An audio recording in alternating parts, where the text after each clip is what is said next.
Chapter 14। इस अप्रत्याशित घटना से थाक चांद इतना हैरान और चकित हो गया कि हालांकि वह केवल एक गरीब शिकारी था, उसने चालयेप शियू आहकिन माई के सामने विरोध में अपनी आवाज उठाने की हिम्मत की। लेकिन सबसे पवित्र, उसने चिल्लाया, आपको वह सब देखना चाहिए था जो उसने किया था। आपको उस बड़े जानवर को देखना चाहिए था जो मुझे खाने वाला था, और कैसे उसने उसकी पीठ पर छलांग लगाई और उसे मार डाला। कोई भी देवता ऐसा नहीं कर सकता था। अगर आपने ये सब और उसके साथ आए 2 पृथ्वी देवताओं को देखा होता तो आपको पता चल जाता कि वह निश्चित रूप से भगवान वन होगा। आप कौन हैं? चालयेप शिव ने भयानक आवाज में पूछा। मैं शिकारी थाक चान हूँ, अब भयभीत व्यक्ति ने विनम्रतापूर्वक उत्तर दिया। तो फिर अपने शिकार पर डटे रहो थाक चान, चालयेप शिव ने चेतावनी दी, नहीं तो तुम बलि के पत्थर पर या पवित्र कुएं के पानी में गिर जाओगे।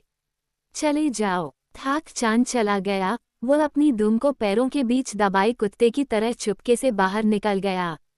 लेकिन जब योद्धाओं ने टार्जन पर हाथ डाला तो यह एक अलग कहानी थी।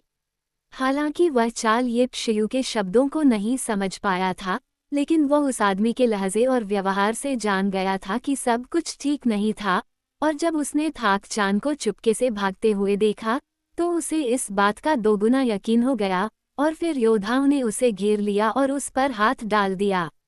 महायाजक ने उसे एक स्तंभ के एक स्तंभ में स्वागत किया था, और टार्जन की गहरी निगाहों ने महायाजक की उपस्थिति में प्रवेश करने के तुरंत बाद पूरे दृश्य को जल्दी से देख लिया था। उसने स्तंभों की पंक्ति के पीछे बगीचे और स्तंभ के पीछे की छोटी इमारतों को देखा था। इन इमारतों के ठीक पीछे क्या था, ये वह नहीं जानता था, लेकिन वह जानता था कि शहर की दीवार बहुत दूर नहीं थी, और दीवार और खेतों के पीछे जंगल था।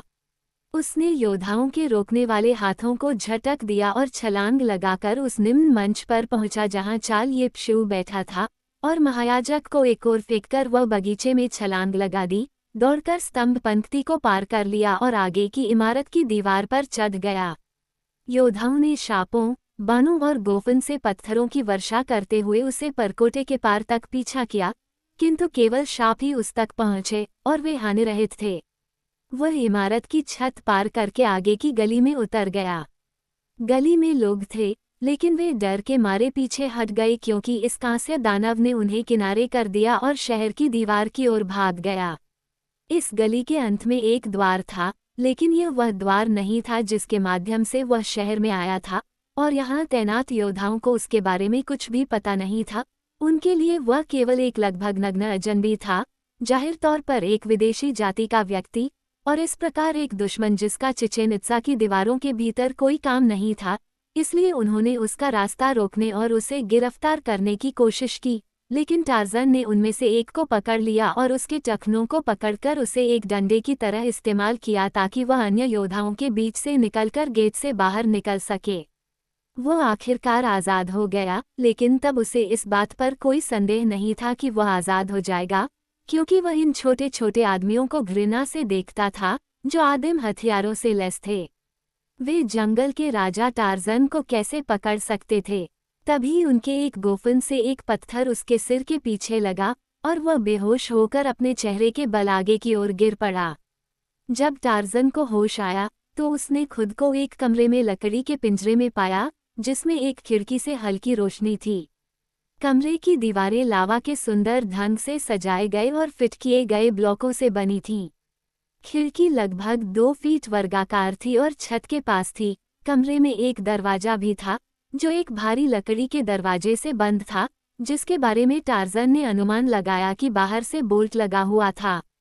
वह नहीं जानता था कि उसके लिए क्या किस्मत तैयार है, लेकिन उसने कल्पना की कि यह सबसे अप्रिय होगा, क्योंकि चालयेप शियू का चेहरा वास्तव में क्रूर था, जैसा कि कई पुजारियों और रईसों के चेहरे थे।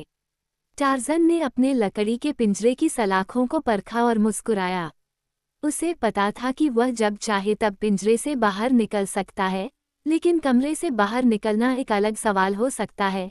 खिड़की काफी बड़ी होती अगर उसके खुलने पर 2 पत्थर की सलाखें न लगी होती। दरवाज़ा बहुत मजबूत लग रहा था। पिंजरे की पिछली दीवार कमरे की पिछली दीवार से करीब 2 फीट की दूरी पर थी। इस तरफ टार्ज़न ने 2 सलाखें तोड़ी और पिंजरे से बाहर निकल गया। वो तुरंत दरवाजे के पास गया, लेकिन न तो उसे खोल पाया और न ही उसे जबरदस्ती धकेल पाया। हालांकि वह अपने पिंजरे की टूटी हुई सलाखें हाथ में लेकर धैर्यपूर्वक उसके सामने इंतजार करता रहा। उसे पता था कि कोई न कोई आखिरकार उस दरवाजे को खोलेगा। उसे नहीं पता था कि वह बहुत देर से बेहोश था और रात बीत चुकी थी और अब फिर से दिन आ गया था। कुछ देर बाद उसे अपनी कोठरी के बाहर आवाज़ें सुनाई देने लगी। उनकी संख्या और आवाज़ बढ़ती गई और उसे पता चला कि वहां लोगों की एक बड़ी भीड़ थी और अब उसे ढोल की गड़गड़ाहट और तुरही की तेज आवाज़ और मंत्रोच्चार की आवाज़ सुनाई देने लगी। जब वह सोच रहा था कि शहर में बाहर क्या हो रहा है, तो उसने अपने दरवाजे के बाहर बोल्ट की खटखट की आवाज़ सुनी। वो एक हाथ में टूटी हुई छड़ को मजबूती से पकड़े हुए प्रतीक्षा कर रहा था और फिर दरवाजा खुला और एक योद्धा अंदर आया, एक ऐसा योद्धा जिसकी मृत्यु शीघ्र और बिना किसी दर्द के हुई। टार्ज़न ने दरवाजे में कदम रखा और बाहर देखा। उसके ठीक सामने एक पादरी एक वेदी के सामने खड़ा था, जिसके सामने एक लड़की अपनी पीठ के बल लेटी हुई थी। लंबे कढ़ाईदार वस्त्र और पंखों वाले हेडड्रेस में 4 आदमी उसे पकड़े हुए थे, एक उसके पैरों पर और एक उसके हाथों पर। पादरी उसके ऊपर खड़ा था और उसके सीने के ऊपर ओब्सिडियन का चाकू उठाए हुए था। टार्ज़न ने एक नज़र में पूरी तस्वीर देख ली। लड़की उसके लिए कुछ भी मायने नहीं रखती थी। एक इंसान की मौत उसके लिए ज्यादा मायने नहीं रखती थी, क्योंकि उसने इतने सारे जीवों को मरते देखा था और जानता था कि मौत जीवन का स्वाभाविक परिणाम है। लेकिन समारोह की क्रूरता और निर्दयता ने उसे क्रोधित कर दिया और वह लड़की को बचाने के किसी मानवीय आग्रह के बजाय इसके लेखकों को विफल करने की अचानक इच्छा से भर गया। पुजारी की पीठ उसकी ओर थी जब वह अपने कक्ष से कूदा और ऊपर उठे हुए हाथ से चाकू छीन लिया।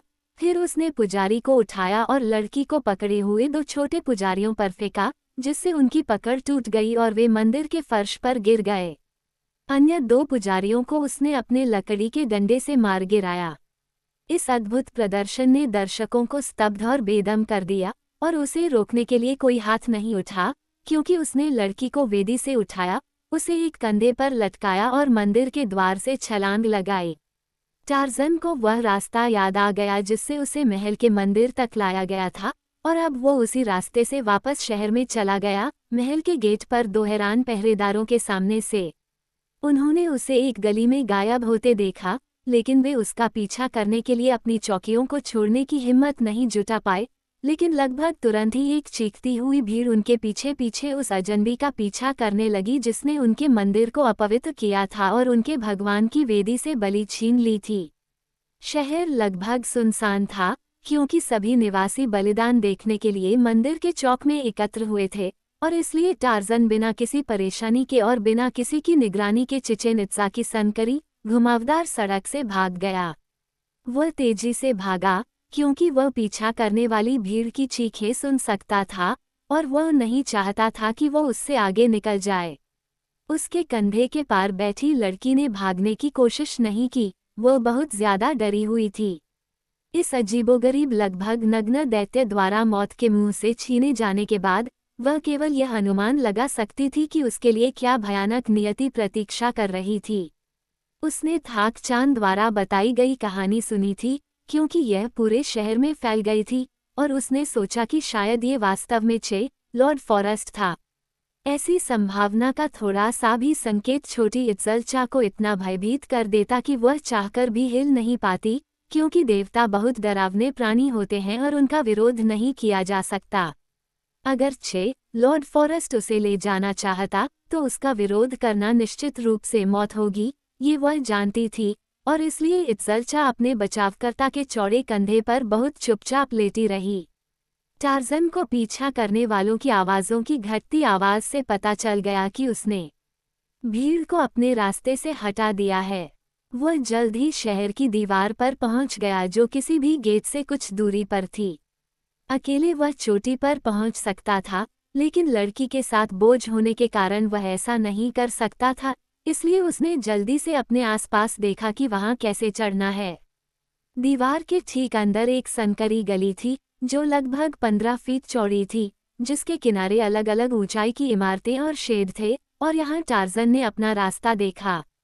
लड़की के साथ एक छोटे शेड की छत तक पहुंचना बंदर आदमी के लिए कोई बड़ी बात नहीं थी, और इस शेड से वह एक ऊंची इमारत की छत पर गया और फिर एक दूसरी इमारत पर जो शहर की दीवार के शीर्ष के बराबर थी। इत्ज़ल चा, जो ज्यादातर समय अपनी आंखें कसकर बंद रखती थी, ने अब फिर से आंखें खोलीं। उसने देखा कि चे, लॉर्ड फॉरेस्ट, उसे एक इमारत की छत पर ले गया था। अब वह छत के पार तेजी से उस संकरी गली की ओर भाग रहा था जो दीवार के ठीक भीतर थी। छत के किनारे पहुंचने पर भी उसने अपनी गति कम नहीं की, और इससे इत्ज़ल चा ने फिर से अपनी आंखें कसकर बंद कर ली, क्योंकि वह जानती थी कि वे दोनों नीचे सड़क पर फुटपाथ पर गिरकर मर जाएंगे। छत के किनारे से टार्ज़न उछलकर बाहर की ओर गया और सड़क की दूसरी ओर की दीवार के ऊपर उतर गया। उसके नीचे एक मजदूर की झोपड़ी की छप्पर वाली छत थी, और वह उस पर कूद गया और वहां से जमीन पर आ गया। कुछ ही पल बाद इत्ज़ल चा की सांस फूल रही थी और वह खेतों से होते हुए जंगल की ओर भाग रहा था।